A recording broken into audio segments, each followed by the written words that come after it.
Amen.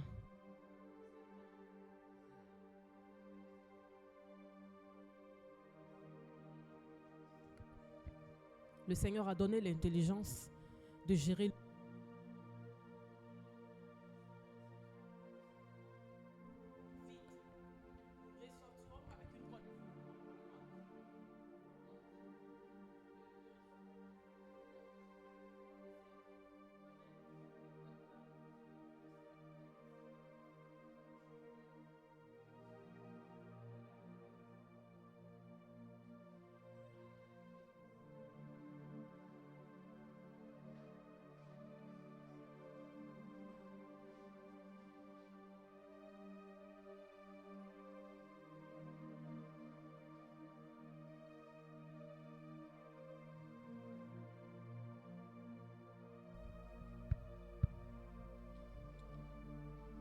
Merci, peuple de Dieu. Merci beaucoup, maman.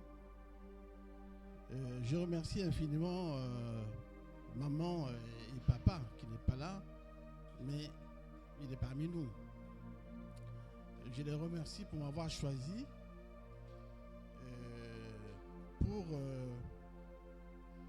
animer un thème dans la santé. Pour animer que je sois le premier orateur de ce petit séminaire d'édification. En fait, c'est un séminaire, à partir du moment où nous sommes pratiquement tous adultes, c'est un séminaire de renforcement de capacité. Parce que ce que je vais dire ici, c'est pas vraiment nouveau. C'est pas nouveau, ça sera comme des rappels. C'est des choses que vous savez déjà. Mais c'est toujours bien de se retrouver, d'échanger, et surtout que ça peut servir à améliorer notre bien-être. Alors, si maman me le permet, le thème de ce jour, ou bien de ce séminaire, il s'articule comme ceci. Problème de santé génitale de l'homme et la femme. C'est bien ça, maman? Alors, nous ne pouvons pas parler des problèmes de santé génitale de l'homme et la femme sans commencer par faire une définition de la santé génitale de l'homme et la femme. En fait, qu'est-ce que l'OMS, l'OMS, c'est l'Organisation mondiale de la santé, nous enseigne? C'est une définition que je sors de l'OMS. Alors, la santé génitale ou la santé de la reproduction, c'est la même chose. Santé génitale ou santé de la reproduction est un état de bien-être physique, mental et social. Je crois que je me fais comprendre. La santé, globalement, est un état de bien-être physique, mental et social complet dans tout ce qui concerne l'appareil reproductif. Pas juste l'absence de maladie ou d'infirmité. Je ne sais pas si je me fais comprendre. Maman, ça va? C'est un peu ambigu, non? La santé est un état de bien-être physique, mental et social, mais non seulement l'absence de maladie ou d'infirmité. Il y a des gens qui n'ont pas d'infirmité et qui ne sont pas malades. Ils pensent qu'ils sont en bonne santé. Non, ils ne sont pas en bonne santé. S'ils sont un peu dérangés, on peut dire qu'ils sont malades. Nous allons le comprendre par la suite. Alors donc, je prends la santé est un état. Je pense que ça c'est très important. Il faut bien introduire ce concept. La santé est un état de bien-être physique, mental et social complet dans tout ce qui concerne l'appareil reproductif, pas juste l'absence de maladie ou d'infirmité. Ça inclut le droit de décider librement d'avoir ou non des enfants. Je ne sais pas si je me fais comprendre. ça inclut, dans la définition, ça inclut le droit de décider librement. Il y a des gens qui ont décidé librement de ne pas avoir d'enfants ou d'avoir des enfants. Quand et avec qui? Bon, tout ça c'est compliqué. On ne va pas rentrer dans ces détails, mais dans la définition de la santé, il y a le choix de chacun. Les prêtres, par exemple, ils ont fait un vœu de célibat. S'ils respectent ce vœu, eh bien, ils ont décidé librement de ne pas avoir d'enfants. On ne peut pas être célibataire et puis, bon, bref, tout ça c'est compliqué. Bon, on ne va pas rentrer dedans. Alors, la santé génitale implique l'homme et la femme. Je crois qu'on se fait comprendre. Parce que nous vivons au XXIe siècle avec beaucoup de débats même autour de l'homme, de la femme. Aujourd'hui en Europe, vous rencontrez quelqu'un qui apparemment est un homme, mais qui pense que c'est une femme. Ou bien une femme, mais qui pense que c'est un homme. Et aujourd'hui, quand tu abordes quelqu'un, c'est difficile de dire bonjour monsieur ou bonjour madame. Parce qu'en disant bonjour monsieur ou bonjour madame, on peut dire non, là vous m'avez offensé, je vous porte plainte. Donc, c'est pour ça que je reviens dans des concepts bien clairs. La santé génitale implique l'homme et la femme qui sont les créatures de Dieu. L'homme et la femme sont les créatures de Dieu. Alors, pour référence, puisque nous sommes dans un milieu chrétien, Genèse 1, 27 à 28. C'est une référence. Je vais citer quelques paragraphes. Dans Genèse 1, 27, 28, dans Genèse 1, 28, 27, 28, Dieu créa l'homme à son image. 3 points de suspension. Dieu les bénit et Dieu leur dit: soyez féconds, multipliez-vous, remplissez la terre et l'assujettissez. C'est ce qu'on appelle le mandat de fécondité. C'est la première bénédiction donnée à l'humanité. Vous pouvez vous asseoir s'il vous plaît. Alors nous allons rentrer, ça c'est une petite introduction. Nous allons rentrer dans le vif du sujet. Nous avons parlé du thème général et nous allons rentrer dans ce thème. Quels sont les problèmes de santé génitale de l'homme et la femme? Alors, le plan que nous allons adopter, c'est un plan simple. Nous allons parler des problèmes de la femme et les problèmes de l'homme. Les problèmes de santé, bien sûr. Ce qui peut entraver, en fait, ce qui peut entraver la santé génitale de la femme ou la santé génitale de l'homme. Donc, que ce soit la femme ou l'homme, on a des petits points que nous allons examiner très rapidement. Alors, les problèmes les plus fréquents, parce que la liste est exhaustive, hein? On peut allonger et tout, mais les plus fréquents, chez l'homme ou la femme, on peut parler des infections. On peut parler des infections. Les infections, je peux citer le type d'infection chez la femme: les vaginoses bactériennes, mycoses vaginales, les infections sexuellement transmissibles. Ça, c'est des choses que nous connaissons. Je n'ai pas besoin d'entrer dans les détails. Dans les infections sexuellement transmissibles, on a les chlamydia, on a les gonococci, on a les trichomonases, on a la syphilis, on a le VIH-Sida. Ces infections-là que j'ai citées, grosso modo, ont des complications chez la femme. Ça peut entraîner ce qu'on appelle des salpingites.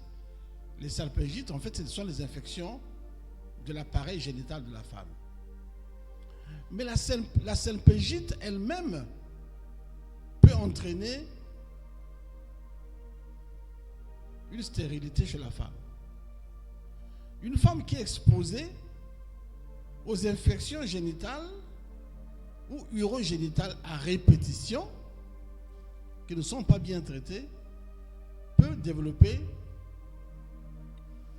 une stérilité qui peut être primaire ou secondaire. Cette femme-là aussi peut développer une grossesse extra-utérine. On appelle ça GU. Parce qu'elle est infectée. Vous savez que je n'ai pas fait un rappel anatomique de l'homme et de la femme. Je me suis dit, bon, on peut s'en passer pour gagner du temps. Mais dans l'anatomie de la femme, n'est-ce pas, on a des organes génitaux internes. Dans l'utérus, les trompes, les ovaires, qui peuvent être infectés. Et si les trompes sont infectées, je ne sais pas si je me fais comprendre. Là, je parle de la grossesse extra-utérine. Il y a des femmes qui font des GU. Mais pourquoi elles font des GU? Parce que les trompes ne sont plus perméables. Les trompes ne sont plus perméables. Si bien que l'œuf, au moment de la fécondation, au moment de sa migration, l'œuf ne migre plus librement, comme un bateau qui doit circuler librement dans un fleuve ou dans un cours d'eau. L'œuf peut rencontrer des obstacles qui vont faire que, au lieu de l'œuf se développer là où il doit se développer, là où Dieu a prévu que l'œuf se développe, c'est-à-dire dans l'utérus, il va se développer dans la trompe parce que il arrive là, il ne peut plus avancer. Il s'arrête là, il commence à se développer, l'œuf commence à grossir, et comme ce n'est pas le lieu de prédilection, ça finit par éclater. C'est ça la GU. Donc, chez la femme, les infections à répétition sont un grand obstacle, un grand danger, parce que ça peut conduire à des complications que nous venons de citer tout à l'heure. En dehors des infections chez la femme, il y a des troubles du cycle. Les troubles du cycle sont des aménorrhées, c'est-à-dire les règles irrégulières, ou absence de règles, ou règles trop abondantes, des règles douloureuses, ce qu'on appelle syndrome prémenstruel sévère. Mais ça, c'est... Je ne sais pas comment je peux expliquer ça. Mais je peux dire que les troubles du cycle sont dus essentiellement fonctionnellement aux hormones. Ce sont des hormones, ça peut être dépendamment ou indépendamment de la femme. Mais il faut quand même citer cela, puisque nous rencontrons des femmes qui ont des problèmes de troubles de règles, des règles douloureuses, etc. Donc il faut citer que ces problèmes de règles douloureuses et autres, ou ces problèmes d'irrégularité dans le cycle menstruel, ça peut nous amener justement à faire que la personne, la femme qui vit ces problèmes-là, ne peut pas vivre pleinement sa santé. Moi, je me rappelle, j'avais une collègue, quand le moment des règles arrivait, c'était compliqué. Pratiquement toute une semaine, elle ne peut pas travailler, elle ne peut pas aller à l'école, des douleurs atroces. Ça te dérange. C'est pas normal. Donc, ça entrave la santé génitale en ce moment-là. Alors, il y a d'autres pathologies, je vais les citer. Les pathologies, ce sont des maladies qui peuvent survenir. Dans les maladies qui peuvent survenir, nous avons quoi? Les endométrioses, c'est très savant, je ne parle pas de ça. Les fibromes utérins, Les kystes ovariens, ça, on entend ça souvent. Ah, moi j'ai un fibrome, j'ai des kystes. Dans les fibromes, les mamans qui ont déjà souffert ou qui ont vécu dans un environnement où les gens ont souffert des fibromes, quelquefois, il y a des pertes de sang. Donc, au moment où la personne voit ses règles, et c'est des règles très abondantes. Et il arrive que ces femmes-là se trouvent dans la situation où elles sont anémiées. Chaque fois qu'elles voient leurs règles, elles sont anémiées, elles sont affaiblies. Mais quand vous êtes affaibli, ça vous dérange dans votre vie intime, dans votre vie, etc. Alors ça, c'est dans les pathologies. Et puis, on ne peut pas passer pieds joints les grossesses et les accouchements. C'est le quotidien des femmes. Normalement, une femme en période d'activité génitale, qui a atteint un certain âge, qui est mariée, puisque nous sommes dans le milieu chrétien, qui est mariée, on se dit, bon, mais écoutez, la femme est mariée, donc on s'attend à ce qu'elle puisse tomber en grossesse. Et quand une femme est en grossesse, souvent à un moment donné, même au travail, on te donne un congé pour dire, non, il faut que tu ailles te reposer pour que tu puisses préparer l'accouchement, etc. Donc, il faut quand même citer. Ce n'est pas un véritable problème, mais c'est un problème qui peut survenir dans la vie génitale d'une femme. Alors, dans les grossesses et accouchements, il y a un proverbe qui dit en Afrique, quand une femme est en grossesse, elle a un pied. On ne sait pas comment ça va se passer. D'ailleurs, il y a beaucoup de gens qui ne disent même pas. Lorsque sa femme est en grossesse, n'annonce pas toujours. Parce qu'on se dit, on ne sait pas comment ça va se passer. Parce que pendant l'accouchement, on peut avoir des hémorragies de postpartum. Pendant l'accouchement, on peut avoir des éclampsies.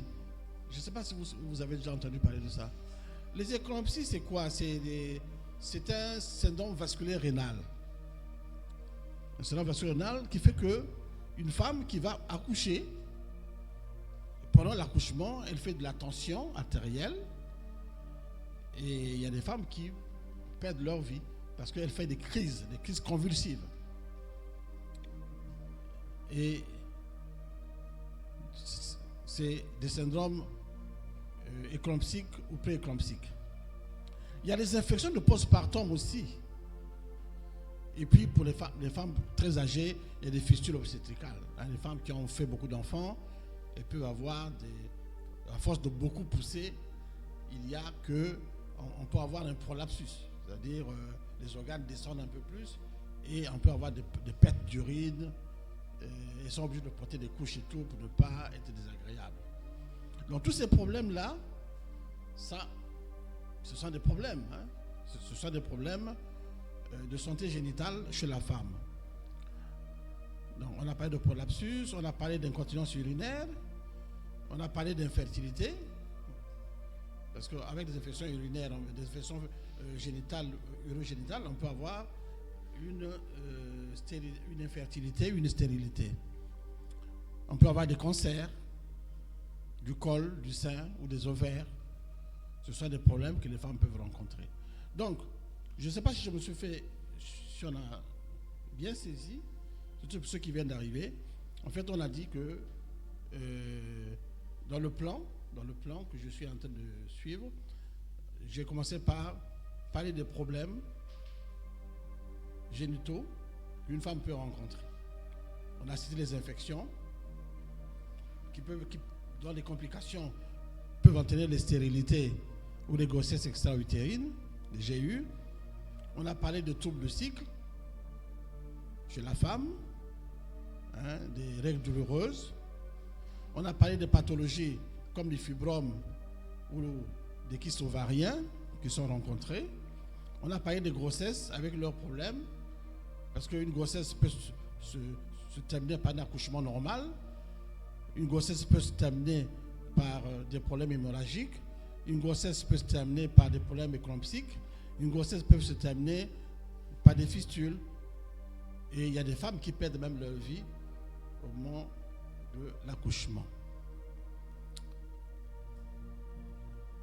a les cancers du col, du sein, des ovaires, etc. Alors, chez l'homme aussi, c'est le même plan. C'est le même plan. L'homme aussi, il y a des infections. Les urétrites, c'est-à-dire lorsque tu urines, tu as des... Ça brûle, parce qu'il y a une infection au niveau de l'urètre. Les orchites, les infections au niveau du scrotum, au niveau des testicules.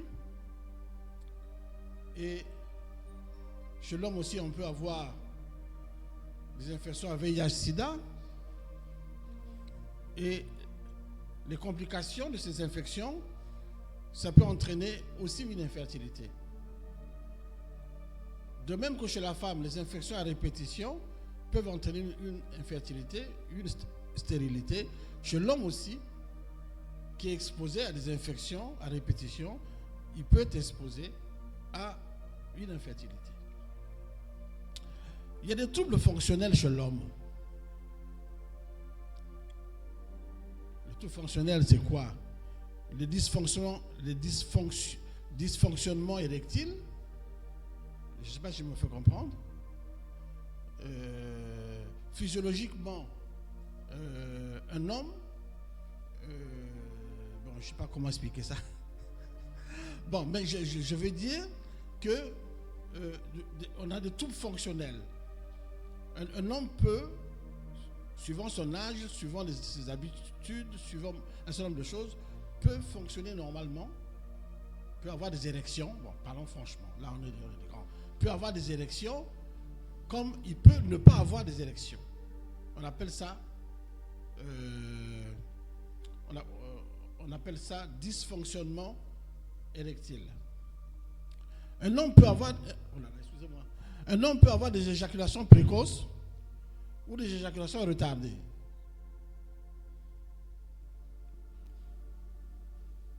Alors, les pathologies, là c'est le trouble fonctionnel, hein, je cite. Je ne vais pas rentrer dans les détails pour savoir pourquoi il y a une éjaculation retardée, pourquoi elle est précoce, etc. En ce moment, on va rentrer dans un sujet compliqué qui va aboutir à des traitements, parce qu'il y a la tête aussi qui rentre dedans, etc. Donc, je cite simplement, et on peut se reconnaître. De toute façon, avec l'âge, on peut avoir des dysfonctionnements, etc. Alors, il y a des pathologies aussi chez l'homme. Hein, des varicocèles, des lithiases, des cancers de la prostate, des adénomes de la prostate, et les cancers des testicules aussi. Et puis voilà. Et nous allons parler des problèmes communs aux deux sexes. Quand nous avions regardé des problèmes, quand on a éventué les problèmes qui peuvent entraver la santé génitale de l'homme, c'est-à-dire de la femme et de l'homme, nous avions cité en premier les infections sexuellement transmissibles et le VIH-Sida. C'est la première, les infections sexuellement transmissibles ou le VIH-Sida sont la première cause de complications génitales avant 35 ans. Souvent asymptomatiques. Alors, j'insiste là-dessus. Asymptomatique, ça veut dire quoi? Ça veut dire que la personne ne sent rien. La personne a l'impression que tout se passe bien. Il n'y a pas de signe de brûlure, il n'y a pas de perte, il n'y a pas. Mais à partir du moment où la personne a été exposée régulièrement, en prenant des antibiotiques qui, à un moment donné, sont devenus résistants, eh bien, ça peut faire en sorte que la personne est malade, mais la malade, si elle fait un examen d'urine, on trouve la maladie, mais c'est asymptomatique. Souvent, c'est asymptomatique. C'est quand il y a une complication qu'on commence à se demander, ah, mais qu'est-ce qui se passe? La complication, c'est quoi? On n'a pas eu de complications ici. Ça peut être une stérilité. Ça peut être une GU. Ça peut être. C'est à ce moment-là, quand on cherche, on se dit, mais qu'est-ce qui se passe? Mais la cause, c'est les infections sexuellement transmissibles, ou alors c'est le VIH-Sida. Alors, l'infertilité, on a parlé de l'infertilité, représente 15%.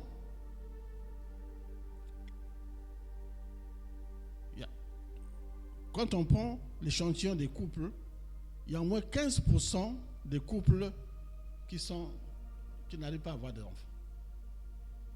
Bon, ça c'est des études, hein. Je ne sais pas, on ne va pas discuter, mais enfin j'ai pris ça dans la littérature. Il y a 15% des couples. Donc un tiers des femmes, un tiers d'hommes, un tiers mixte ou indéterminé. Mais en fait, au total, il y a au moins 15%. Dans un échantillon, 100%, on peut trouver des couples, 100% de couples, il y a au moins 15% qui ont des problèmes pour pouvoir donner des enfants. Les causes, on a essayé de parler en vrac, des causes qui peuvent expliquer l'infertilité. Alors, on n'en parle pas souvent assez. Les violences basées sur le genre, on appelle ça VBG. Les mutilations génitales, les violences sexuelles entraînent des traumatismes. Je ne sais pas si je me fais comprendre. Et des infections. Mais ça, pour comprendre ce que je suis en train de dire, il faut avoir vécu avec des gens dans les quartiers ou avoir vécu ça soi-même. Dans les couples, dans la majorité des couples, même dans les quartiers, il y a beaucoup de mutilations génitales, il y a beaucoup de violences sexuelles. Bon, dans les mutilations génitales, dans nos pays, il n'y en a pas beaucoup. C'est vrai qu'on fait la circoncision, c'est une mutilation, hein? Mais bon, donc ça nous arrange, ok? Mais chez les femmes, je parle de maman qui a vécu. Bon, mais une femme qui a subi une excision, par exemple, je ne sais pas si elle vit bien, si elle se sent bien. Je crois qu'elle peut avoir des problèmes pour assumer sa sexualité déjà. C'est très compliqué. Donc, et il y a des violences sexuelles. Dans les violences sexuelles, il y a des viols. Dans les endroits où il y a des guerres, etc. Même dans certains couples, dans certains foyers, il y a des viols. Dans certaines maisons, dans les familles, il y a des viols. Mais c'est tellement tabou et bizarre qu'on n'en parle pas beaucoup. Mais les femmes, surtout, vivent le martyre. Alors, donc, les violences sexuelles entraînent des traumatismes. Mais ces traumatismes-là, quand une femme est traumatisée,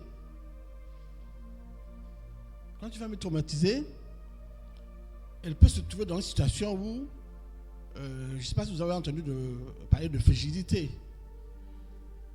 Une femme est traumatisée, elle peut être frigide, Donc, c'est normal d'en parler pour que les jeunes gens, même les adultes que nous sommes, nous puissions faire attention là-dessus parce qu'il faut mettre les choses, etc. Donc, et puis, il y a l'accès aux soins. La plupart des jeunes ou des personnes, quelquefois ils se sentent malades, mais ils prennent du temps pour aller à la consultation. Ils traînent. Et le temps, c'est de l'argent. Il y a des gens qui auraient pu être rattrapés à temps, mais ils ont perdu tellement de temps dans les bizingas, dans les trucs, chez les petits féticheurs, etc., chez les petits guérisseurs qui ne connaissent pas. Et ça s'aggrave. Et quand ils vont à la consultation, c'est déjà trop tard, donc on ne peut pas faire grand-chose. Il y a le phénomène de l'automédication aussi. La plupart des gens ici achètent des médicaments dans la rue. Ils consomment des médicaments. Ils font des diagnostics. font des diagnostics. À partir de ce moment-là, bon, par coup de chance, quelquefois ça marche, mais ça peut entraîner également des dégâts très importants. Aujourd'hui, on a beaucoup de problèmes dans les hôpitaux, des problèmes des insuffisants rénaux. Aujourd'hui, il y a beaucoup de gens, des jeunes, qui souffrent d'insuffisance rénale. Et vous savez, quand vous avez une insuffisance rénale, l'organisme ne peut pas être épuré normalement. Il faut passer par une dialyse. Mais combien de gens sont capables de payer une séance de dialyse? C'est une catastrophe. Dans ce pays, on commence à avoir des centres de dialyse, mais il y a quelque temps, moi j'ai eu des patients que j'étais obligé d'évacuer. Mais celui que tu évacues, il faut déjà qu'il ait des moyens. Celui qui n'a pas de moyens, qu'est-ce qu'il fait? Il s'arrête tout de suite. Donc, il faut absolument faire attention. Il faut consulter à temps.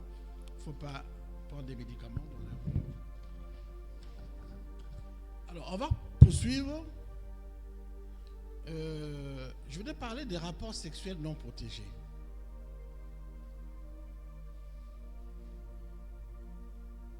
Normalement, je ne devais pas en parler ici.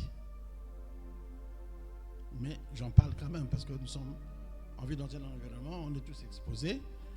Donc, les rapports sexuels, normalement, hors du mariage, je précise, doivent être des rapports protégés. Je n'encourage pas, mais bon, on est obligé d'en parler. Et le multipartenariat,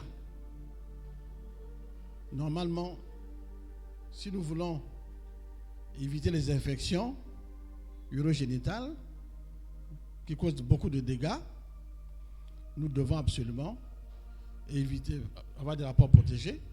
C'est ça, ça nous permet de se respecter et éviter d'avoir plusieurs partenaires. Parce que quand on a plusieurs partenaires, on ne sait pas qui a la maîtrise de qui. Personne. En ce moment-là, c'est compliqué. La mauvaise hygiène. Donc, nous devons mettre l'accent sur l'hygiène corporelle, sur l'hygiène en général. Normalement, dans nos pays, il y a quand même de l'eau, il y a des cours d'eau, il y a des savons, il y a des gels, il y a beaucoup de choses qui font que normalement, on doit se laver tous les jours. Au moins une fois par jour. Et puis, se changer régulièrement. En tout cas, être propre. D'abord pour soi-même, hein, pour son propre bien-être et pour le bien aussi de ceux qui sont à côté de nous.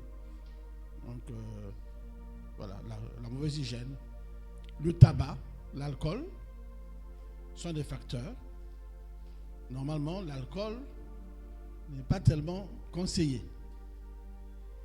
Le tabac aussi. Je vais ouvrir une parenthèse. L'alcool et le tabac sont des causes de dysfonctionnement érectile. Là, je parle aux hommes. L'alcool et le tabac sont des causes de dysfonctionnement érectile. Donc, celui qui boit beaucoup d'alcool ou qui fume, il fragilise ses vaisseaux sanguins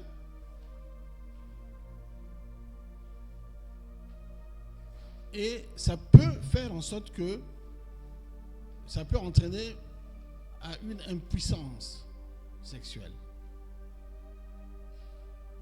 précoce, parce qu'il y a des gens qui sont jeunes mais qui sont obligés d'aller boire des médicaments pour pouvoir gérer une érection.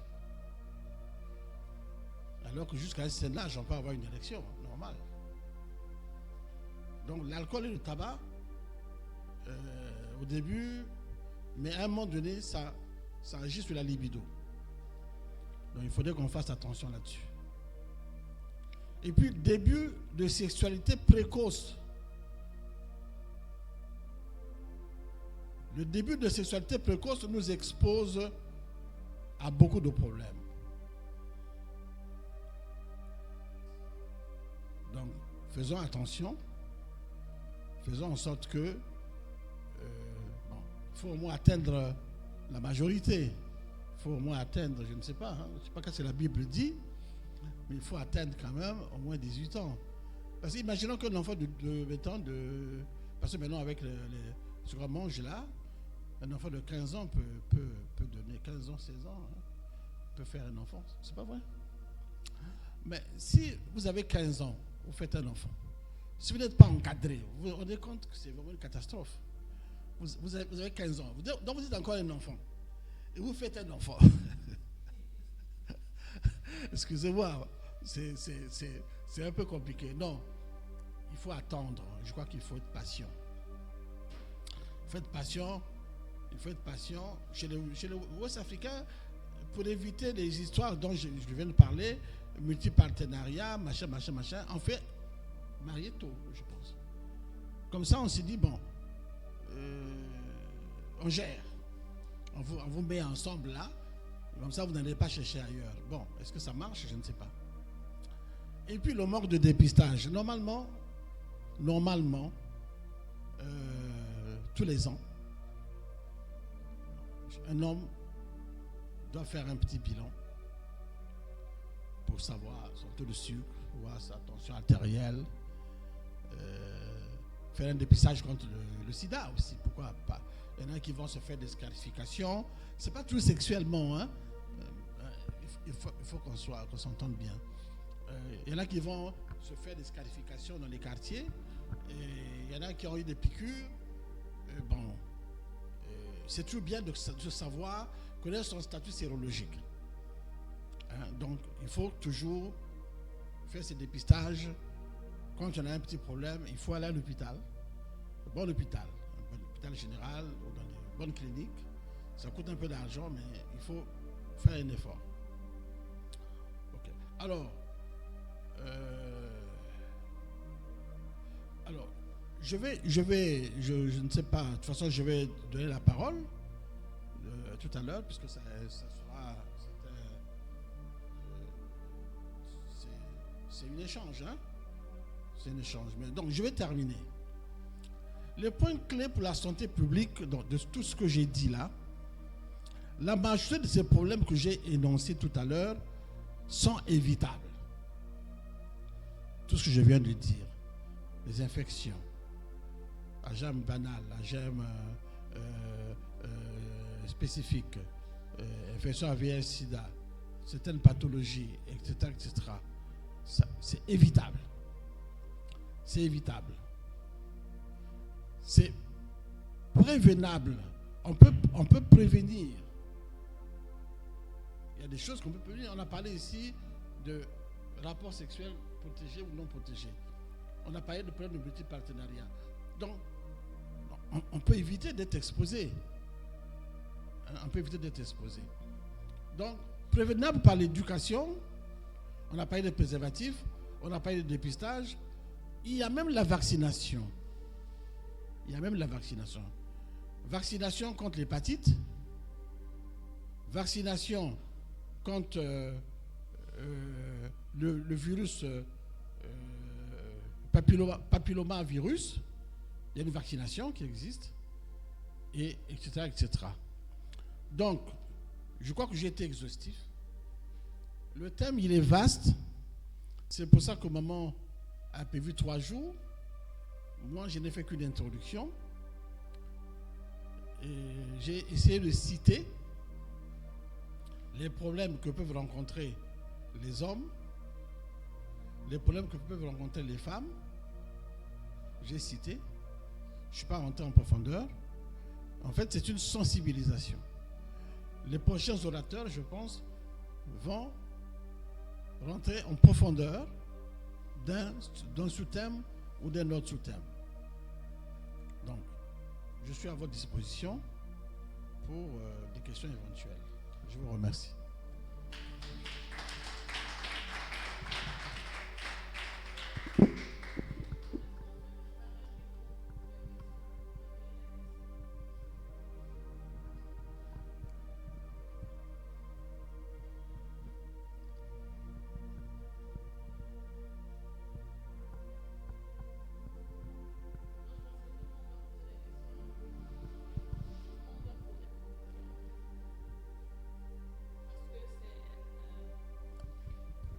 C'est un thème tellement important et capital que tout le monde doit pouvoir avoir une question à poser. Il a si bien dit, il y a des maladies qui sont silencieuses. Et si tu ne poses pas des questions là maintenant pour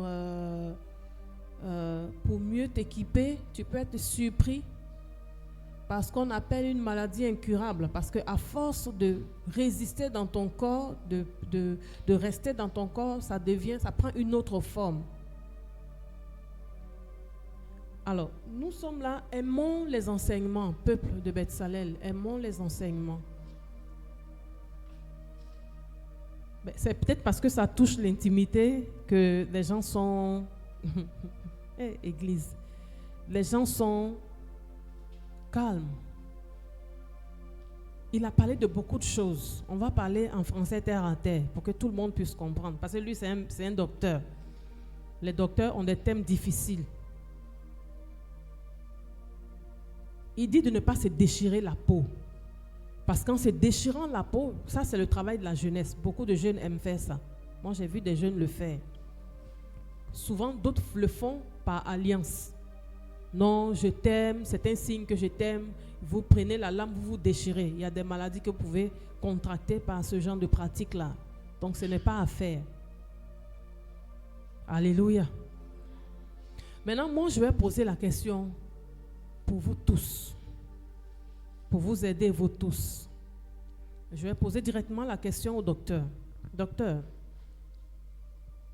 quels sont les signes premiers qu'une femme ou une jeune fille souffre d'une infection génitale? Quels sont les signes premiers? Et là, pendant que le docteur est en train de parler, si toi tu sais que tu ressens ces signes,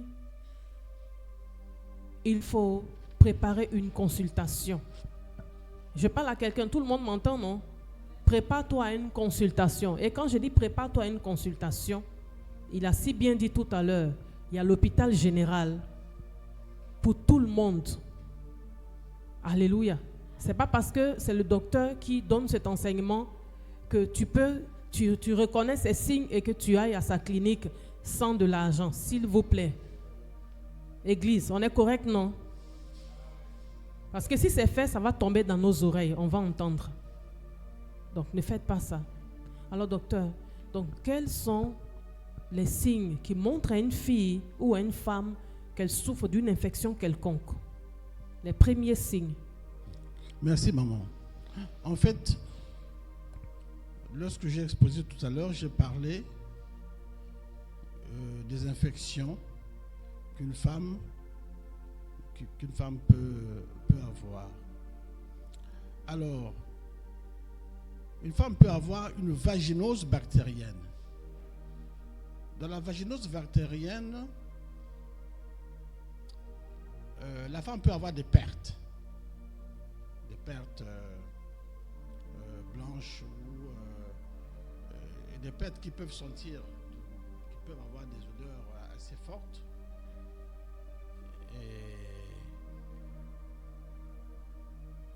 Une femme peut avoir aussi des mycoses vaginales. Dans les mycoses vaginales, la femme se gratte. C'est un prurite, elle se gratte.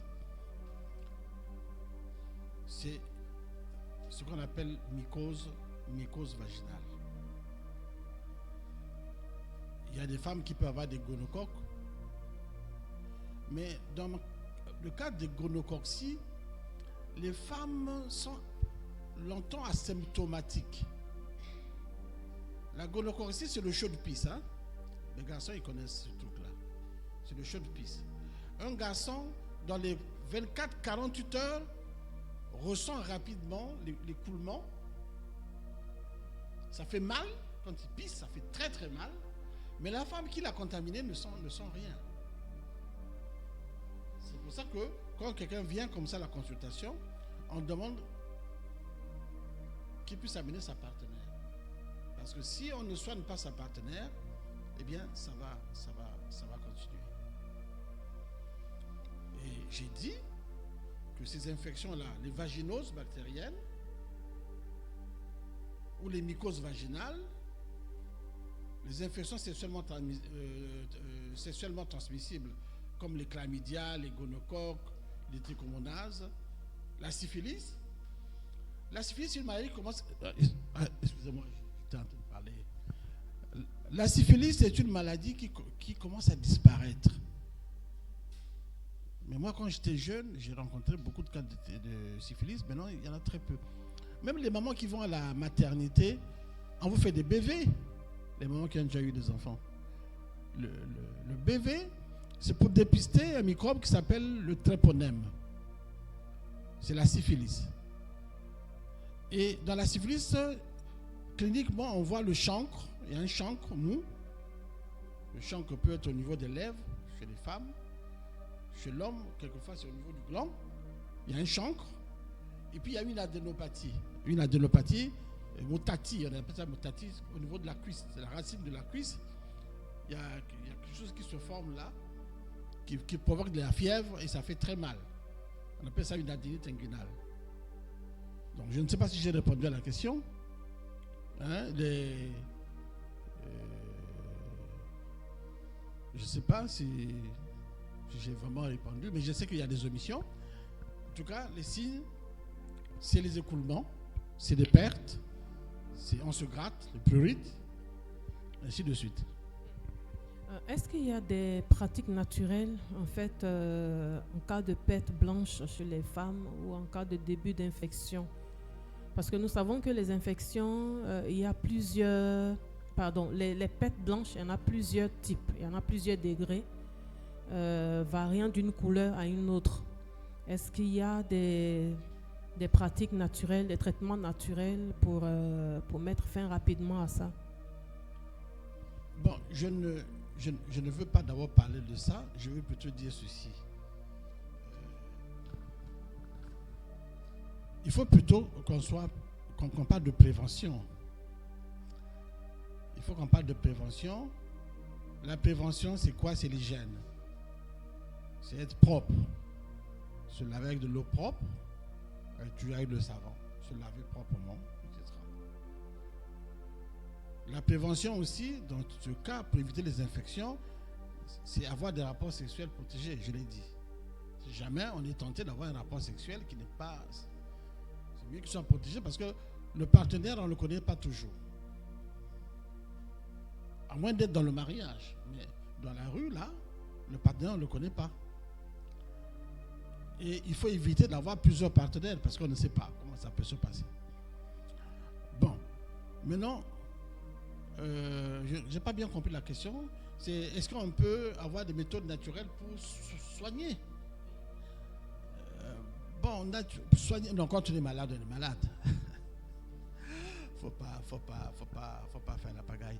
Non, quand on est malade, on est malade.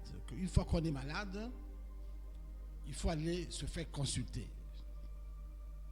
Il faut aller voir les sachants. Ils vont te faire des prélèvements, prise d'urine ou prélèvement vaginal. C'est possible, hein? Il y a des tiges, on te fait un PV. Et puis, ceux qui sont au laboratoire vont nous dire que ce sont les microbes qui sont responsables. Et ils feront des antibiogrammes. Ils vont nous prescrire des antibiotiques ou des antifongiques, comme c'est des mycoses, qui sont efficaces et ça guérit. Je ne veux pas m'attarder aux aspects de médecine traditionnelle. Parce que je sais que la médecine traditionnelle, nos ancêtres, ils avaient ces problèmes-là, ils se soignaient. Ils se soignaient comment? Moi, je ne sais pas. En tout cas, moi, ça, je n'ai pas étudié, je ne peux pas vous en parler.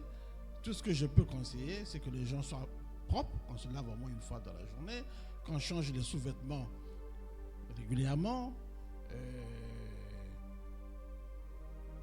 Voilà, qu'on évite le vagabondage. Voilà, je veux qu'on évite le vagabondage. Et nous allons éviter ce genre de problème.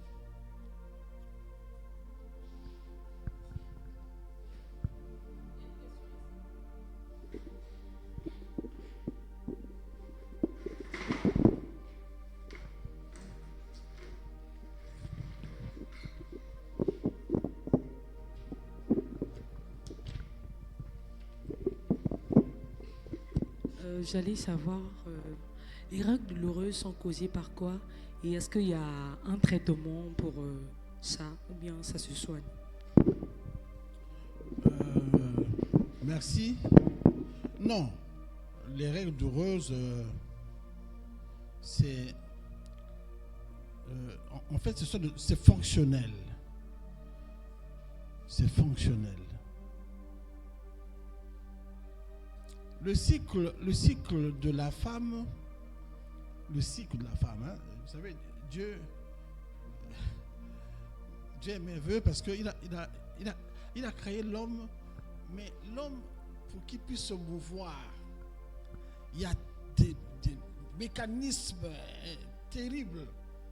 Moi, pour que je me mette debout là, il y a des choses que Dieu a prévues pour que je sois debout, que je parle, que je regarde, Donc, la femme, pour son cycle, parce qu'en fait, une femme, pendant 28 jours, a un cycle. Mais ce cycle-là, il est mouvementé par des hormones. Les œstrogènes, ça se passe depuis l'hypothalamus ici. Les œstrogènes, la progestérone, ainsi de suite, ainsi de suite. Donc, il peut arriver quelque chose. C'est des petits accidents, c'est des petits trucs qui font que... Il y a des femmes, par exemple, qui se connaissent et savent à quel moment elles ovulent. Elle peut te dire... Et pourtant elle n'a pas pu le thermomètre, hein, parce que les Blancs aussi, ils ont créé le thermomètre, ils ont créé des trucs qui font que quand tu mets ton thermomètre depuis le premier jour des règles jusqu'à la fin, tu peux faire un tracé. Ça, c'est les Blancs, hein, dans la science. Mais il y a des femmes qui se connaissent, qui savent à quel moment elles sont en train de faire une ovulation. Parce qu'il se passe au sein du corps des mouvements hormonaux qui font qu'elle peut sentir un gros mal de dos, elle peut sentir... Bref, il y a tellement de choses. Donc, c'est normal, mais ce n'est pas normal. Il y a des femmes qui, après avoir accouché, ça s'arrête. D'autres, ça continue. En tout cas, je ne sais pas s'il y a une cause véritable de règles douloureuses. Je ne sais pas. On va peut-être documenter pour comprendre. Mais les traitements, oui, l'homme s'est mis dans une situation, les scientifiques, pour soulager la femme qui souffre de on appelle ça la dysménorrhée. C'est une maladie, c'est un nom, dysménorrhée. Ou syndrome prémenstruel, etc. Qu'est-ce que les scientifiques ont fait? Ils ont créé des anti-inflammatoires non stéroïdiens. Je peux citer, hein, je ne fais pas la publicité des médicaments.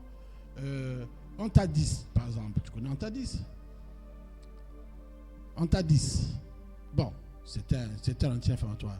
Mais en fait, une dame qui souffre d'une dysménorrhée, si elle consomme un anti-inflammatoire quelconque, avec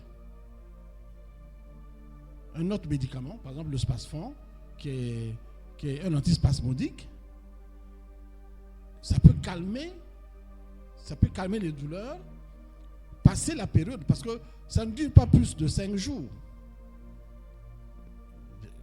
Ça vous fait mal pendant la période des règles. Quand les règles s'arrêtent, c'est fini, tu n'as plus mal, c'est fini, tu reprends la vie normale. C'est comme des femmes qui, pendant l'ovulation, sentent des malaises. On appelle ça syndrome préovulatoire.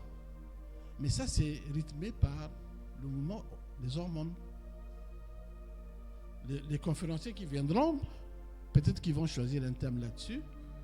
On peut parler du cycle, du truc. On va parler de l'hypothalamus, on va parler du TSH, des œstrogènes, de la progestérone. Et tu verras, lorsque une femme accouche, par exemple, qu'est-ce qu'on recommande? On dit, le bébé, il faut le mettre au sein, même si vous n'avez pas le lait. Pourquoi? Parce que le bébé qui vient de naître, quand il va faire la succion, ça va déclencher. Vous avez compris comment Dieu il fait des trucs? La succion là, pas les suctions que vous faites souvent là, mais la succion du bébé. Excusez-moi. La succion du bébé, ça déclenche quelque chose qui fait que la maman commence à sécréter le lait. C'est hormonal.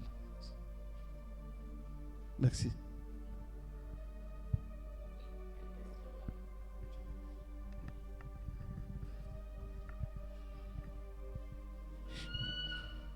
J'ai une question, docteur, sur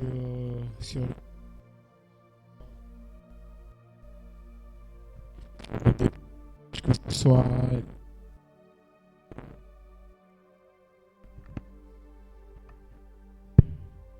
le dépistage concernant les hommes et les femmes. On doit le faire dans quel délai?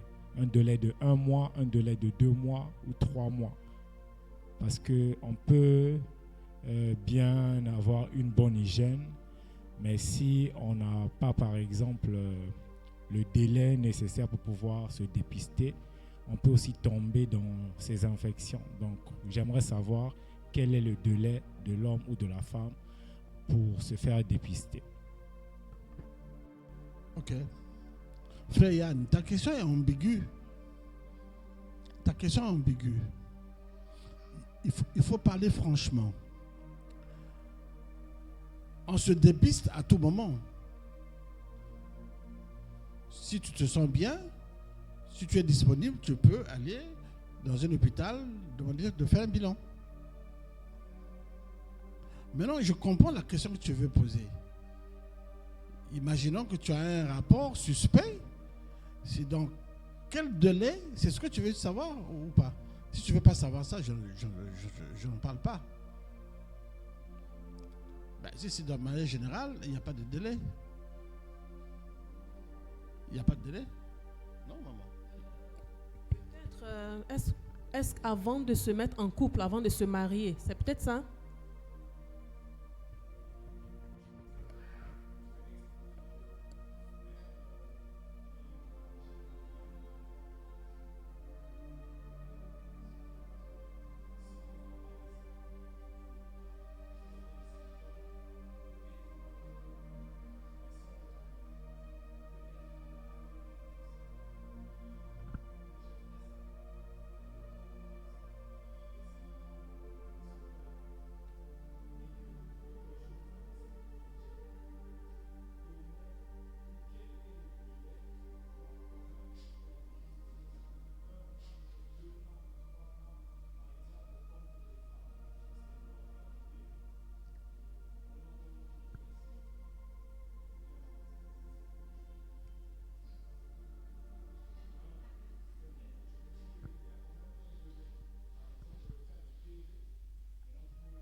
Bon, vous savez que les examens coûtent cher.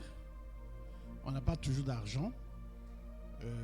Il est conseillé pour des personnes qui n'ont pas de problème, qui sont asymptomatiques, chaque année, s'ils peuvent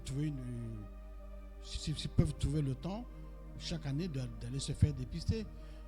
Il n'y a pas que des problèmes sexuellement transmissibles, il n'y a pas que des infections pulmonaires, des infections génitales. On peut aller prendre sa tension artérielle. On peut aller voir son taux de sucre. On peut. En fait, chaque année, normalement, un homme, étant donné que nous sommes des êtres biologiques qui vivons dans un environnement, si l'occasion se présente, si on a un peu de moyens, chaque année, on doit être capable de se faire des visites, faire des bilans. Chaque année, au moins. Si on n'est pas malade, si on est asymptomatique. Maintenant, si on est malade, il ne faut pas tarder, il faut aller se faire consulter. Il y a une question devant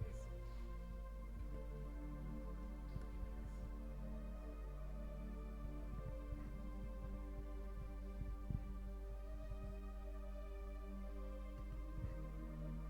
Docteur, c'est aujourd'hui peut-être que je vais avoir une précision sur ça parce que je me suis posé longtemps cette question. C'est suite à une dispute dans un foyer où la femme avait peur de souvent être avec son mari par peur d'être atteinte du cancer du col de l'utérus. Et le monsieur disait que je pourrais souffrir de la prostate. Et donc les deux avaient ce problème-là. Toutefois, il y avait des discussions. Donc j'aimerais savoir, est-ce que réellement l'excès d'être souvent avec son mari peut causer le cancer de col de l'utérus? Et aussi, quelle est la bonne fréquence de cet acte entre mari et femme pour éviter, si c'est vrai, si ça peut causer le cancer? En ce moment-là, qu'est-ce qu'il faut faire? Quel est le comportement adéquat à ce sujet? Merci. Merci, maman. Non, je crois qu'il ne faut pas dramatiser. Si le couple est arrivé à ce niveau, c'est qu'il y avait un problème. C'est qu'il y avait un problème. Pour que la femme commence à se plaindre, ah, peut-être que je vais avoir un cancer du col, ça veut dire que dans les rapports qu'ils ont, ça ne se passe pas très bien. Hein, on est en milieu adulte ici, on peut parler. Il y a des gens, des hommes qui ont des dimensions, un peu des dimensions. Je crois que je me fais comprendre. Oui, mais écoute, parlons-en. Qui ont des dimensions exagérées où la partenaire ne supporte pas. Tu vois, la partenaire a des douleurs. En ce moment-là, elle peut se dire, mais ça peut me causer une maladie. Mais ils peuvent éviter ça, vous savez. Ils peuvent éviter ça parce que, bon, on ne fait pas la sexologie, mais on peut en parler. Il y a des positions. Un couple doit toujours chercher l'équilibre de satisfaction. Il y a des positions qui sont des positions qui vous exposent à être trop proche du col, donc ça peut faire mal. Et des positions qui vous mettent un peu à distance, donc le col, dans ce moment-là, il est épargné. Les choses se jouent à un autre niveau. Ça, c'est une première chose. La deuxième chose, la fréquence, que ça soit chez l'homme, que ça soit chez la femme, ne doit pas poser trop de problèmes. Bon, maintenant, quand on est plus jeune, on est un peu plus fort. Hein? Quand on monte en âge, ça commence à être des problèmes. Je crois que je me fais comprendre. Ça commence naturellement, à un certain âge, vous ne pouvez pas vous comporter comme un jeune. Je ne sais pas si je me fais comprendre. Papa Jean, c'est bien, c'est bon, papa. Ouais, c'est bon. Bah, eux, ils sont jeunes, donc ils n'ont pas de problème. Donc, non, n'ayez pas peur. Tu peux dire à ta soeur, là, quoi, elle est morte? Du cancer, de machin? Bah, bon, personne âme. Non, je crois que il faut toujours trouver l'équilibre. Si on s'aime, si on s'aime vraiment, bon, la nature a fait chacun comme il a pu, mais on peut corriger, on peut faire plein de choses, etc. Pour maintenir l'amour. Mais je pense quand même que, je pense, et ça c'est l'expérience, j'observe aussi les gens autour de moi. Un couple doit tout faire pour que réciproquement que les gens se désirent.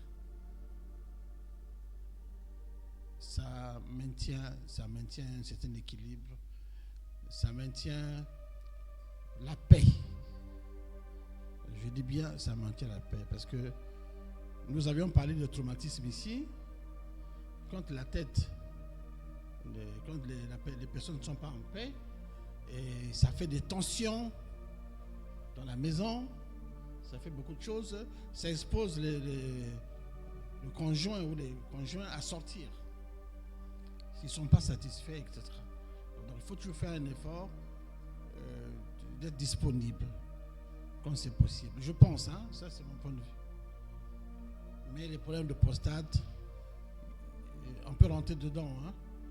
Les problèmes de prostate, je vais vous dire. Dans les prostates, il y a 3 catégories. Il y a des prostatites qui sont liées aux infections. Ah oui, les infections à répétition, c'est un poison. Donc, prostatites qui peuvent se compliquer. Il y a les adénomes de la prostate. Mais l'adénome de la prostate, avec l'âge, la prostate d'un bébé ou d'un jeune comme ça n'est pas la même prostate que la mienne. Je suis un peu âgé, c'est comme vos yeux, vous portez des lunettes. Mais les jeunes là, vous voyez là, ils regardent, on vieillit. On vieillit, etc. Donc, et puis il y a les cancers de la prostate. Il y a des familles, des gens, il y a des causes génétiques même. Il y a des familles où il y a beaucoup de peau. Il y a des familles où il n'y a pas de truc de prostate. Bon, maintenant, dans nos habitudes également, on doit faire un peu attention, l'hygiène de vie et tout, pour éviter de tomber dans ce truc-là. Et même quand on est malade de ça, quand c'est dépisté à temps, tu peux vivre très longtemps, mourir d'autre chose. Que tu prends tes traitements, tu es suivi. Moi, je connais des gens qui souffrent du cancer de la prostate depuis bientôt 20-30 ans. Comment je le sais? Je suis à Paris, dans un bureau d'un professeur. On est assis, moi je suis assis là.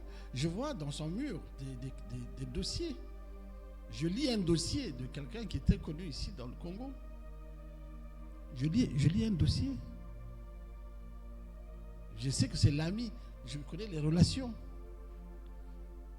Mais la personne se porte, entre guillemets, bien.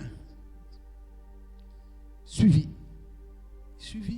Prends ses médicaments. Prends pas les tisanes. Prends ses médicaments. Donc, non, ça va. Merci. J'ai répondu à vos questions? Ok.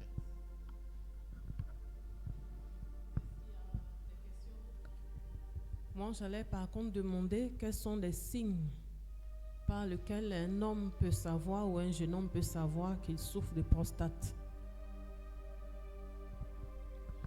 Le premier signe pour la prostate, avant de répondre à votre question, je vais vous dire, en l'an 2000, je vais en France. Je vais aux frontières, l'an 2000. Ça fait longtemps. C'est combien de temps? 26 ans. Je me retrouve aux frontières. J'ai un collègue à moi qui fait partie d'une délégation de Brasco. On est ensemble, on rigole. Lui, il passe aux frontières. Après, on me demande, vous êtes ensemble? Ben, naturellement, non. Pourquoi je dois mentir? Je dis non. Alors, souvent, le policier qui est là, il est zélé, il prend mon passeport, il regarde. Je dis, ben, médecin, oui. Visite d'affaires. Il me regarde. Je suis habillé comme je suis habillé là. Il dit, bon, venez avec moi. Je suis allé avec lui. Voir un autre officier. Oui, alors vous êtes médecin? Oui. Alors dites-moi, la prostate. Ta question. Ils m'ont posé 2 questions. J'ai répondu, bien sûr, c'est des histoires. Et puis il s'est mis au garde à vous. Il dit, ah oui, effectivement, vous êtes médecin. Il m'a laissé passer. Mon frère qui m'attendait, il se demandait, Mais on a vu ton frère, mais ils ne sont pas. Non, la prostate, au début, c'est asymptomatique. Tu n'as pas de problème. Tu fais ce que tu veux. Tu pisses, mais quand même le jet, parce qu'il y a quand même un jet quand on pisse. Puisque, en fait, ce qui se passe, c'est quoi? Il faut que je vous explique. La prostate, c'est une glande qui est là, c'est en bas, c'est entre les testicules et puis le pénis. Et c'est une glande qui sécrète un petit liquide qui se mélange. Qui se mélange dans le sperme, en fait, le liquide qui se mélange dans le sperme, qui permet aux spermatozoïdes d'aller plus loin, puisque c'est visqueux. Donc, la glande s'enfle et ça comprime l'urètre. L'urètre, c'est le tuyau qui nous permet de pisser. Ça le comprime doucement. Quelquefois, on ne se rend pas compte, on pisse. Pas de problème, on n'a pas mal. Et un bon jour, on ne pisse plus. Tu ne peux plus pisser. Et vous savez, ça, c'est dramatique. Maman dort, parce que de toute façon, elle n'aura jamais de prostate. Et ça fait très mal, maman. Je vous parle là de prostate, parce que je vous ai parlé de la prostatite, qui est due à aux infections, de l'adénome et du cancer de la prostate. Mais bon, le diagnostic, je vous passe le truc, parce qu'il faut faire un toucher rectal pour voir la consistance, etc., faire des biopsies et tout bon. Ça, je vous fais machin. Donc, tu ne pisses plus, maman. On appelle ça la rétention d'urine. Tu commences à transpirer parce que tu veux aller pisser. Tu as envie de pisser, ça ne sort pas. Et quand tu vas à l'hôpital, il y a deux choses. Tu vas à l'hôpital, on prend la sonde, on prend une sonde, on te met la sonde, l'urine. Parce que la sonde, on l'envoie, en fait, je vais expliquer. On met la sonde dans l'urètre. Mais la sonde, c'est un caoutchouc. Ça va, on met un truc pour que ça glisse quand même, hein? Sinon tu vas avoir mal. On fait glisser le truc là, ça va jusqu'à dans la vessie. Donc excusez-moi, j'ai pas l'habitude, je ne suis pas comme maman qui parle tout le temps au micro, donc c'est pour ça que. Donc ça glisse jusqu'à dans la vessie, ok? Et l'urine emprunte le chemin. Et ça tombe dans une poche. Et tu te sens soulagé. Ouf. Quand on fait ça à quelqu'un, surtout quand il ne veut pas pisser là, il peut te dire non, docteur, je vais te donner tout. Quand on lui met ça, il est apaisé. Bon, maintenant, il y a des moments où il n'y a pas de sonde. Dans les villages, il n'y a pas de sonde. On fait comment? On met une aiguille. Non, c'est pas grave. Non, au ventre là. Hein, Papa Jean? On connaît l'anatomie. Hein? Non, pas là-bas. Là, c'est là, quelque part là. On circonscrit ça bien. On met une aiguille. On retire l'urine. On te vide le truc. Ça fait un peu mal quand on pique. Mais la douleur, écoutez-moi bien.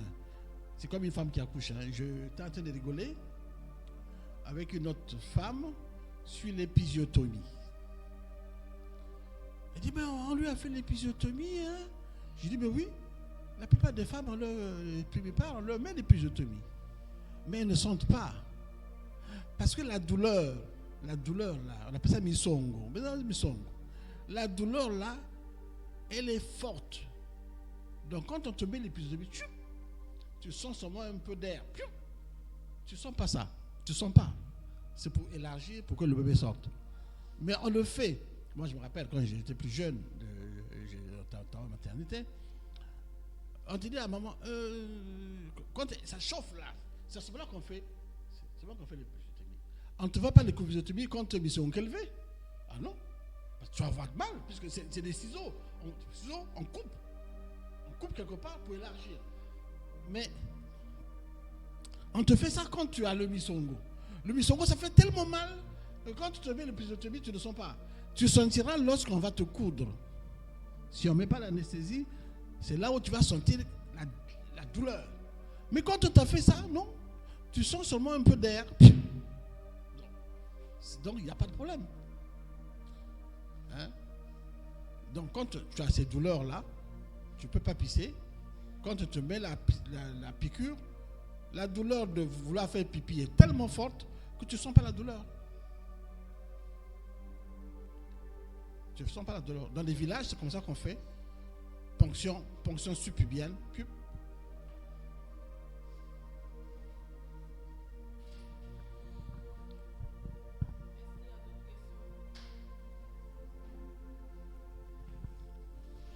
Je veux clôturer. Avant que maman, je peux passer la parole à la maman.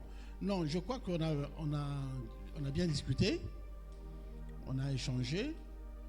Et en introduction, j'ai parlé de Genèse. Que c'est Dieu qui a créé l'homme et la femme dans un but bien précis. C'est pour qu'on se multiplie. C'est pour remplir la terre. Donc, j'ai encore dit que ce mandat de fécondité, qui est une première bénédiction donnée à l'humanité, nous devons vraiment très sincèrement faire en sorte que nous puissions avoir une bonne hygiène, une bonne vie génitale accomplie pour nous permettre justement de... C'est une recommandation de Dieu. Nous sommes chrétiens, c'est une recommandation de Dieu que nous devons respecter.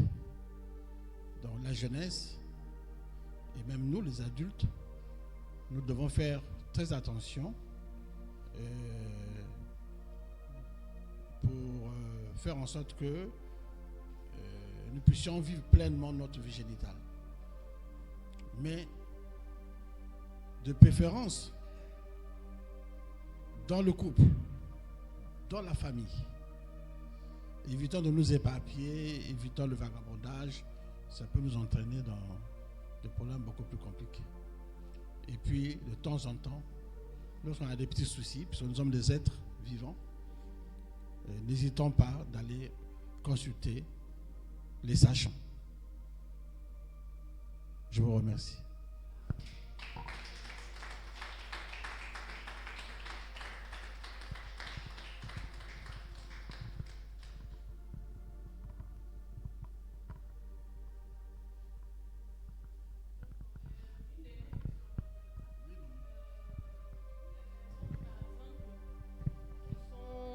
Sont nés avec des déformations. Avec des déformations, ça peut être au niveau génital, ça peut être même au niveau... on va s'arrêter au niveau génital. Qu'est-ce que la médecine prévoit pour ces personnes-là?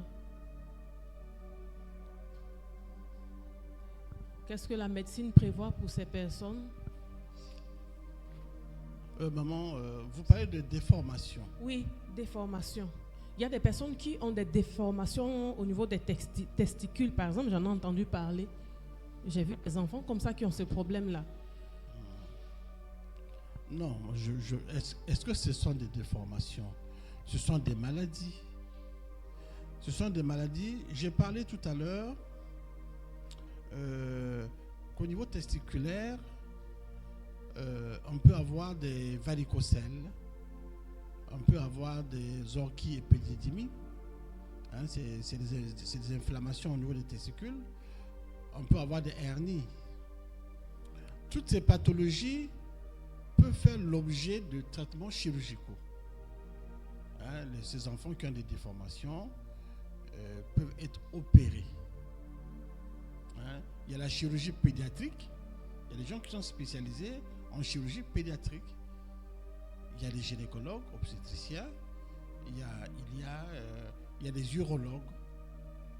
Il y a des urologues qui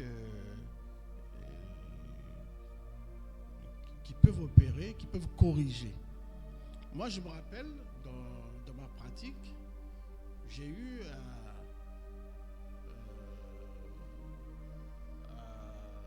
m'occuper des personnes qui avaient des problèmes avec leur appareil génital.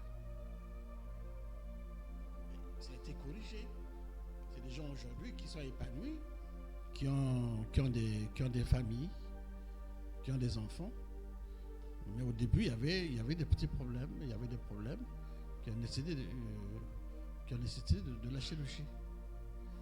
À un moment, je pense que la médecine a beaucoup évolué.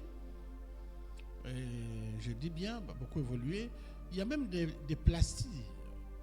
Il y a moyen de mettre des implants. Je vais vous donner un autre exemple, d'un autre patient de plus de 90 ans. Plus de 90 ans, voyant ses forces se fatiguer, il est allé voir un centre de traitement de l'impuissance. Parce qu'il y avait déjà un dysfonctionnement érectile. Et dans ce centre, on lui a placé un implant. Un implant. Il pouvait, à base de ses testicules, tu vois, on lui a placé une poire. Une poire. Au niveau des testicules, tu appuies comme ça. Ça commande une érection. Une très bonne érection. Plus qu'un jeune homme. Et quand il veut couper l'érection, il appuie un petit bouton dans les testicules, hydraulique. Hein? Terminé. Ah oui. Et à un moment donné, avec l'âge, il a oublié le fonctionnement. Tu peux oublier le fonctionnement, tu oublies le fonctionnement. Et quelquefois, il avait besoin de moi pour que je l'aide à retrouver le truc. Mais puisque bon, je suis un fils, c'est gênant, mais je fais. C'est un papa, je fais. Et il avait des partenaires jeunes qui ne comprenaient pas parce qu'il se mettait dans les toilettes, il faisait son truc, et puis il était prêt. Et puis après, voilà. Donc, c'est pour dire, maman, excusez-moi, hein, je parle de ça parce que c'est des choses compliquées. La médecine a beaucoup évolué, maman. On peut vous mettre un truc artificiel qui fonctionne normalement. Mais c'est pour corriger un déficit, un défaut, etc. J'ai répondu à la question? Papa Jean, je vous choque. Non, mais ce vieux-là, il me... Hein, comment? Hein? Non, non, la médecine a beaucoup évolué. Bon, mais le problème, c'est que ça, c'est des médecines il faut avoir de l'argent. C'est pas n'importe qui va aller se faire mettre un implant. Merci, maman. Merci, peuple de Dieu. Merci pour la confiance. Merci pour l'échange. Et... Maman, merci. Amen. Alors, amen, amen, amen. Merci beaucoup, docteur. Merci beaucoup, docteur. C'est très important ce que nous venons de recevoir et j'espère que vous avez pris note. Alors, certaines astuces que nous allons donner, surtout pour les femmes et aussi pour les hommes, on va le mettre le dimanche et en même temps conduire des moments de prière pour que ceux parmi nous qui sont en souffrance silencieuse et qui ne parviennent pas, comme le docteur l'a dit tout à l'heure, il y a des maladies qui nécessitent beaucoup d'interventions financières. Là où la main de l'homme s'arrête, le secours de Dieu commence. Et nous allons faire intervenir la force divine et le Seigneur fera grâce à tout un chacun. Mais je vous encourage d'être là, d'être présent encore demain, lorsque le docteur Roselyne sera présente pour nous donner encore d'autres, parce que c'est un champ qui est très vaste, comme il a dit tout à l'heure. Et nous saurons un peu comment fonctionne le corps et comment nous allons nous équiper au travers de ces enseignements-là afin de mieux prendre soin de nous. Amen. Alors que Dieu te bénisse. Alors, tiens-toi debout. Nous avons terminé. Tiens-toi debout. Invite quelqu'un. Pour moi, toutes les familles même devaient être présentes. Invite quelqu'un. En réalité, le docteur a parlé. Il a si bien dit, ce n'est pas forcément un problème, c'est pas forcément une infection d'ordre sexuel. Alléluia. C'est pas forcément parce que tu es allé dans la sexualité que tu as eu un problème. Il a bien souligné. On peut souligner aussi les toilettes. Tu peux aller dans les toilettes de quelqu'un, surtout les toilettes publiques. Quand tu ne sais pas comment tu prends, tu peux choper des maladies. Et aussi aux femmes dont je parle très souvent, les sous-vêtements que vous achetez dans les marchés, les friperies, là, il faut arrêter de le faire. Là-bas aussi, vous ne savez pas qui a porté, tu viens, tu portes. Voilà, une maladie, cadeau que tu prends.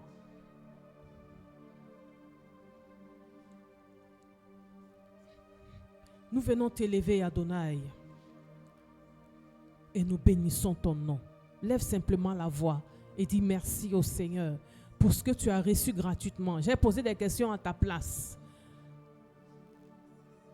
pour que tu sois enseigné et que les réponses du docteur te soient bénéfiques. Maintenant que tu as reçu une partie d'enseignement ce soir, il faudrait que toi aussi tu sois prêt à dire à ton entourage, faites attention. Ça veut dire que tu deviens l'enseignant de ton entourage. Élève la voix, dis merci au Seigneur. Tout n'est pas question de spiritualité. Il faut pouvoir aussi t'équiper, peuple de Dieu. Il faut apprendre à t'équiper.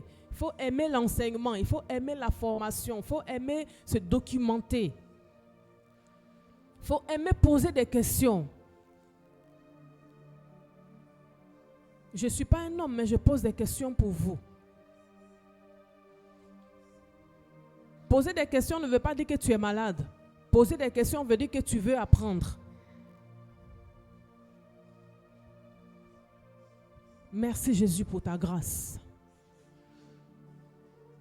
Merci de conduire ton peuple dans une dimension, Seigneur, de connaissance. C'est toi qui es l'auteur du corps. C'est toi qui es l'auteur, créateur des organes humains. Nous venons te dire merci, Seigneur, au Dieu Père.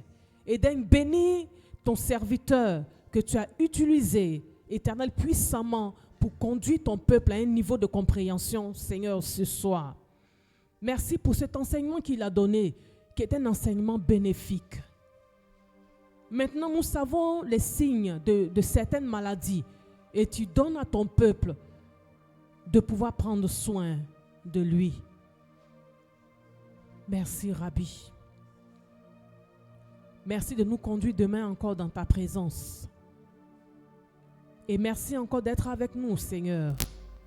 Parce que nous crierons à toi et tu viendras à notre secours. De sorte à ce que ceux du peuple qui sont en souffrance obtiennent, Seigneur, au Dieu de toi, la guérison surnaturelle. Dans le nom de Jésus, nous disons Amen. Amen. Prépare ton offrande. Apporte ton offrande. Vous connaissez déjà les différents paniers. Nous avons le panier de la dîme et des offrandes ordinaires. Ici à ma droite, vous avez Galates 6:6 et vous avez le panier de la construction et de Néhémie. Alors selon que le Saint-Esprit te conduise, apporte ton offrande. Apporte ton offrande. Merci pour ta grâce. Ton nom est infiniment grand, Jésus. Et nous sommes bénis de savoir ces choses. Nous sommes bénis de savoir ces choses. Tiens-toi debout, je vais prier et nous allons partir. Docteur, de même que tu nous as arrosés, que le Seigneur arrose ta maison. Que l'Éternel se souvienne de ton épouse, se souvienne de tes enfants, se souviennent de tes petits-enfants.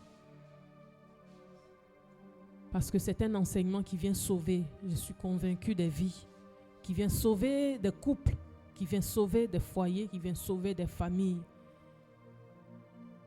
Et je prie en même temps, par la puissance du Saint-Esprit, que toute forme de maladie cachée dans la vie de tes enfants, Père, commence maintenant à être l'objet d'une pression de ton esprit, une pression divine, afin d'éradiquer la maladie, afin d'éteindre la maladie, afin de chasser la maladie, afin de consumer la maladie dans le nom de Jésus. C'est toi l'auteur de tout organe dans la vie, dans le corps, Seigneur, ô Dieu Père, de tes enfants. Merci pour ton regard maintenant posé dans chaque corps. Maintenant, merci pour un processus qui a commencé, de sorte à ce que dimanche, dans ta présence, que des miracles s'opèrent. Tu es le Dieu qui répond par le feu. Tu es aussi le Dieu qui répond par le silence. Que ton règne vienne et que ta gloire rayonne, Seigneur, dans le nom de Jésus. Maintenant que nous nous apprêtons à partir, bénis ce que nous t'avons apporté et souviens-toi de chaque main, Seigneur, ô Dieu Père. Ramène-nous dans nos demeures respectives et ramène-nous demain dans ta présence. Dans le nom de Jésus, nous disons Amen. Bonne rentrée à tous et on se dit à demain.